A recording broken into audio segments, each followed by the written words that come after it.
untuk menciptakan sebuah makna dengan tujuan untuk menciptakan dan menafsirkan makna dan bagaimana aturan terjebak dalam percakapan di mana makna terus-menerus menjadi terkoordinasi.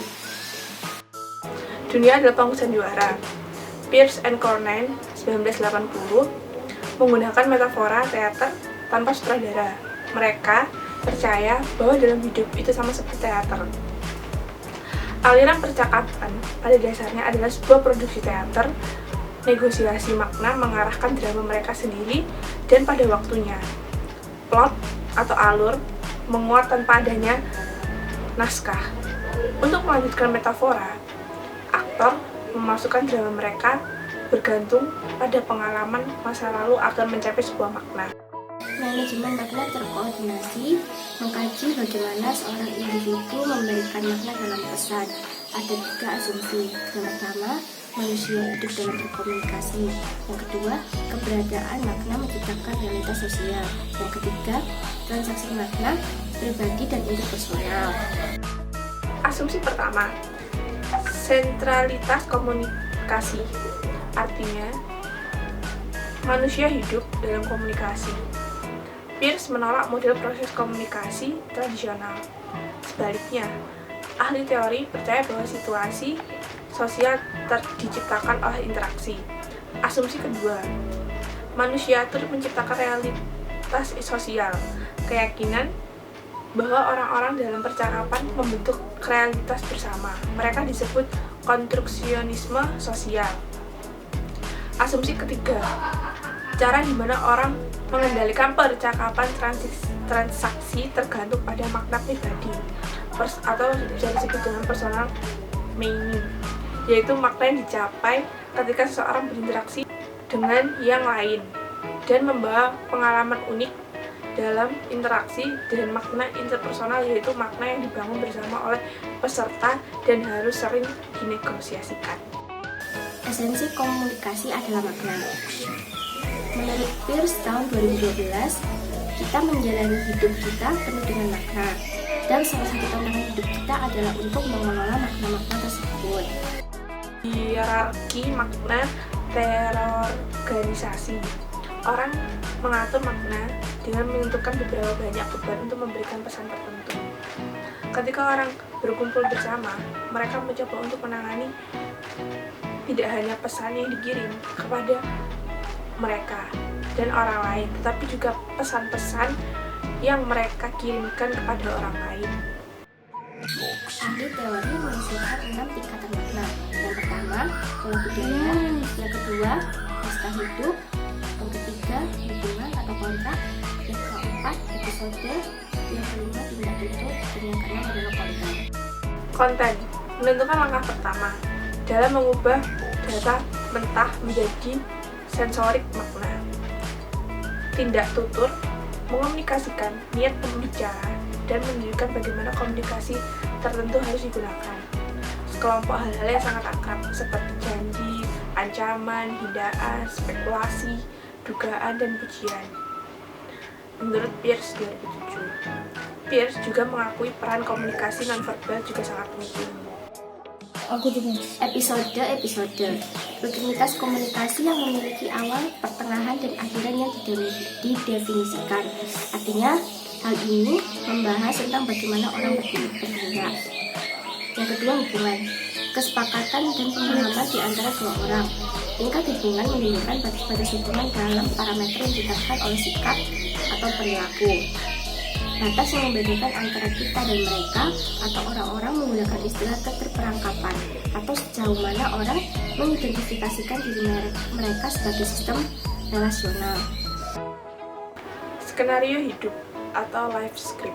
Skenario hidup adalah klaster dari masa lalu dan sekarang. Skenario hidup itu sangat autobiografi yang berkomunikasi dengan kesadaran diri, seperti Anda siapa, melalui kehidupan Anda telah melibatkan Anda, bagaimana Anda melihat diri Anda sepanjang hidup, dan bagaimana Anda berkomunikasi dengan orang lain. Pola budaya atau bisa disebut dengan cultural patterns dapat digambarkan sebagai gambar tatanan dunia yang sangat luas dan bagaimana hubungan seseorang terhadap tatanan tersebut.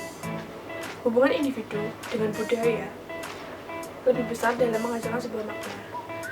Tindak tutur, hubungan episode, dan skenario hidup dipahami dalam tingkat budaya. Rangkaian, yaitu penggambaran tingkat dalam hierarki makna. Yang pertama ada rangkaian seimbang. Rangkaian seimbang adalah aturan makna yang konsisten di seluruh rangkaian. Rangkaian seimbang terjadi ketika salah satu dari tingkatan hierarki menegaskan tingkatan yang lain. Contoh rangkaian seimbang antara pembeli baju dan penjual baju. Pembeli baju memilih satu dan pertanyaan harganya. Lalu penjual memberi harga yang sudah disepakati oleh toko tersebut. Namun, pembeli menawar karena berdasarkan pengetahuan dan pengalamannya, harga baju tersebut lebih murah. Dengan contoh, ini terdapat pandangan yang berbeda. Dengan kata lain, pertemuan itu terdapat sebuah pertimbangan. Rangkaian tidak seimbang menyangkut tentang komunikasi intrapersonal, tentang bagaimana individu terlibat dialog internal, tentang sesuatu yang merugikan dirinya. Contoh rangkaian tidak seimbang. Kebiasaan minum kopi seseorang. Skenario hidup seseorang yang selalu meminum kopi menunjukkan bahwa dia sudah kecanduan, sehingga ia berhenti minum. Akan tetapi, setelah berhenti, ia merasa sudah bisa mengendalikan waktu untuk minum kopi, sehingga ia kembali minum kopi. Koordinasi makna membuat logis rangkaian. Menurut Peirce, adalah memperhatikan orang-orang yang berinteraksi sepanjang hari. Koordinasi mungkin bukan kata pertama yang dipikirkan ketika seseorang mengatakan komunikasi.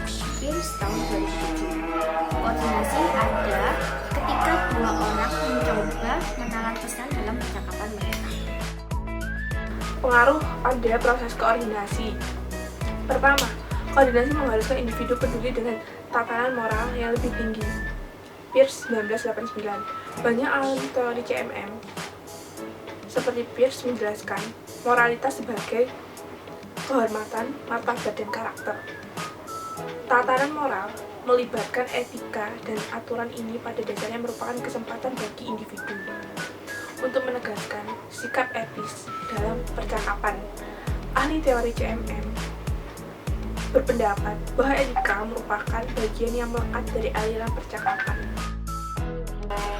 Setiap orang membawa berbagai tatanan moral ke dalam percakapan untuk membuat dan menyelesaikan episode.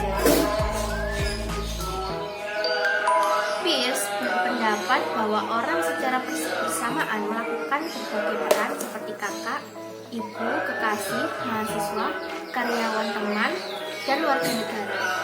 Ia percaya bahwa masing-masing peran ini membawa berbagai hak dan tanggung jawab yang berbeda dari satu orang kepada orang lain. Selain moralitas, koordinasi dapat dipengaruhi oleh sumber daya yang tersedia untuk individu. Ketika ahli teori CMM membahas sumber daya, mereka mengacu pada cerita, gambar, simbol, dan intuisi yang digunakan orang untuk membuat dunia mereka bermakna. Menurut Peirce 1989, halaman 23. Sumber daya juga mencakup persepsi, kewenangan, dan konsep yang membantu orang mencapai koherensi dalam realitas sosial mereka. Koordinasi percakapan sangat penting untuk komunikasi. Terkadang koordinasi dengan orang lain menjadi sederhana. Akan tetapi, pada lain waktu cukup menantang. Orang-orang membawa sumber daya yang berbeda ke dalam percakapan, mendorong individu untuk merespon orang lain berdasarkan pada manajemen makna mereka sendiri. Selain sumber daya, koordinasi bergantung pada aturan-aturan yang diikuti orang yang bercakap. Aturan dan pola berulang yang tadi diinginkan. Ahli teori CMM, aturan menyediakan orang-orang kesempatan untuk memilih antara alternatif. Setelah aturan ditetapkan dalam dialog, negosiasi makna akan memiliki kerangka simbolis yang cukup umum untuk komunikasi.